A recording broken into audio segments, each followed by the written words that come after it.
आप सबसे मेरी एक विनती है, सभी लोग वीडियो को लाइक किया करो और मित्रों से शेयर जरूर करा करो। साल है 1498।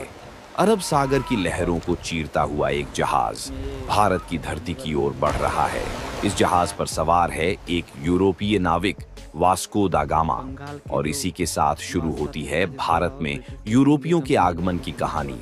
एक ऐसी कहानी जिसने आने वाले 400 सालों तक हमारे इतिहास की दिशा बदल दी। कैसे हो भारतीयों, पहचाना? मैं हूँ वास्को दा गामा। मैं पुर्तगाल से भारत की खोज में निकला हूँ।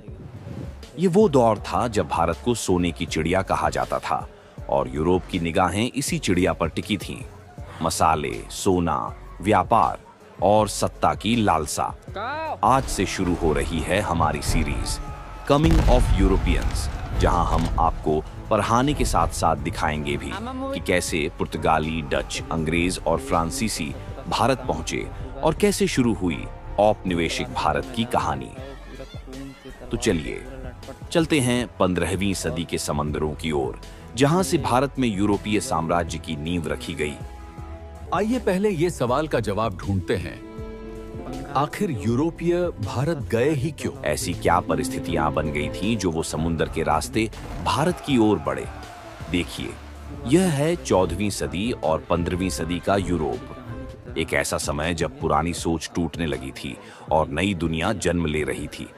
मध्यकाल के अंधकार युग के बाद यूरोप में शुरू हुआ रेनेसांस, यानी कि पुनर्जागरण। लोगों ने चर्च की कठोर मान्यताओं से बाहर निकलकर विज्ञान, कला और खोज की तरफ ध्यान देना शुरू किया। इस दौर में मानव अपने दिमाग की पूर्ण क्षमता का प्रयोग करने लगा। इनोवेशन होने लगे, नए यंत्र और तकनीक का आविष्कार किया गया। कंपास बनने लगी थी जिससे समुद्री यात्रा आसान होने लगी। नए प्रकार के जहाज लंबी दूरी तय करने लगे। नक्शे और समुद्री चार्ट्स ने नाविकों को दिशाएं दिखाई। अब नाविक पहले से कहीं ज्यादा दूर तक सफर कर सकते थे। अब सिर्फ राजा या चर्च नहीं, बल्कि व्यापारी भी शक्ति का केंद्र बनने लगे हैं। इटालियन नगर राज्य मेडिटरेनियन सी पर एकाधिकार कर रहे थे। तुम्हें खबर पता चली? अरब व्यापारी पश्चिम एशिया में कॉन्स्टेंटिनोपल पर कब्जा कर चुके हैं। अब हम उधर से भारत नहीं जा सकते। अब हमें एक नया समुद्री मार्ग ढूंढना होगा। तुम लोग अब इधर से व्यापार नहीं कर सकते। कॉन्स्टेंटिनोपल अब हमारा है। तुम मुझे दोबारा इस साइड दिख मत जाना। अब यूरोपियों को एक नया समुद्री रास्ता ढूंढना ही था, क्योंकि यूरोप के पश्चिमी देश भारत से डायरेक्ट ट्रेड नहीं कर पा रहे थे। इस मिशन में सबसे बड़ी भूमिका निभाई पुर्तगाल ने, और इसके पीछे खड़ा था प्रिंस हेनरी द नेविगेटर, एक ऐसा राजा जिसने नाविकों और खोजकर्ताओं को समुद्री यात्रा के लिए प्रशिक्षित किया और नए मार्ग खोजने की योजना बनाई। 1454 में पोप निकोलस फाई ने प्रिंस हेनरी को एक अधिकार पत्र दिया। इस अधिकार ने पुर्तगाल को आधिकारिक रूप से नई दुनिया की खोज करने का हक दे दिया। साथियों, मैं बार्थोलोम्यू डियाज हूँ। मैंने 1487 में केप ऑफ गुड होप तक पहुंचकर दिखाया कि अफ्रीका के दक्षिणी सिरे को पार किया जा सकता है। यूरोप के खोज अभियानों के पीछे 3 शब्द छिपे थे: गॉड, ग्लोरी और गोल्ड। 3 शब्द जिन्होंने पूरी दुनिया का नक्शा बदल दिया। पहला, गॉड यानी धर्म का प्रसार। दूसरा, ग्लोरी यानी यश और प्रतिष्ठा। हर यूरोपीय राष्ट्र एक दूसरे से आगे निकलना चाहता था। तीसरा है गोल्ड यानी धन और व्यापार। जैसे जैसे यूरोप की खोजें बढ़ी, पुर्तगाल और स्पेन के बीच टकराव बढ़ने लगा।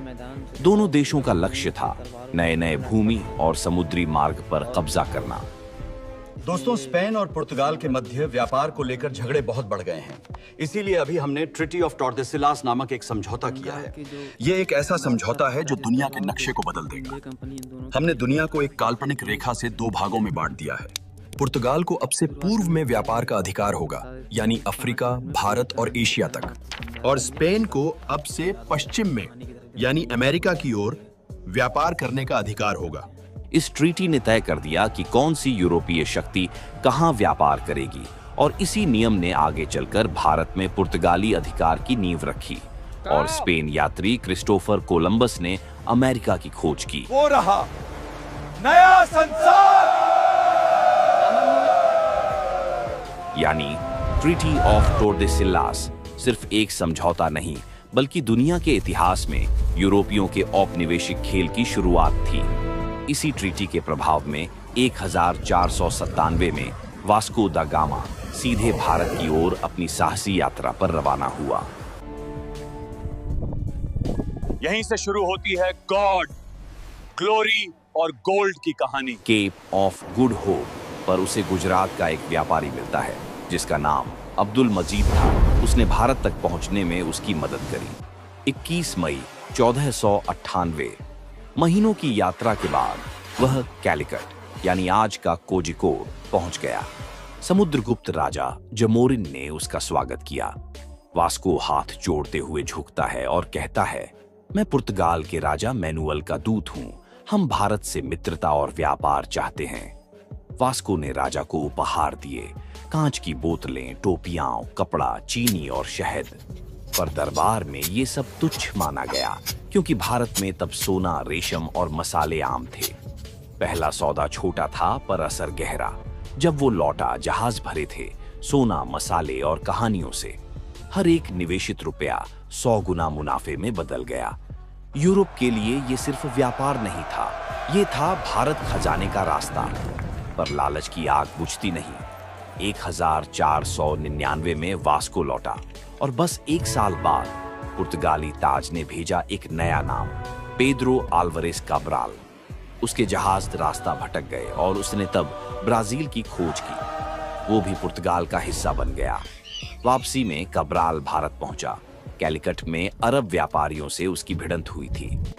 सालों बाद वास्को द गामा फिर लौटा, इस बार बतौर वाइसरॉय भारत का शासन करता। पर किस्मत को कुछ और मंजूर था।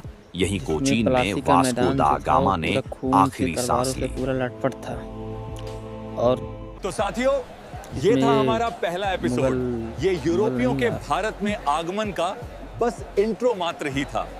अगले एपिसोड में पुर्तगालियों से रिलेटेड सारी बातें जो एग्जाम के लिए इम्पोर्टेंट हैं, वो सभी कवर करेंगे। और ब्रेनबॉट चैनल को सब्सक्राइब करें। अगले एपिसोड में मिलते हैं। पहले हम थैंक यू। बता देते हैं कि 5 मिनट में पूरी कहानी की तरह आपको समझा देंगे। पूरा आपको याद हो जाएगा। कहानी की तरह जब सुनिए आपको याद हो जाएगा, जैसे हम कहानी की तरह याद करते हैं।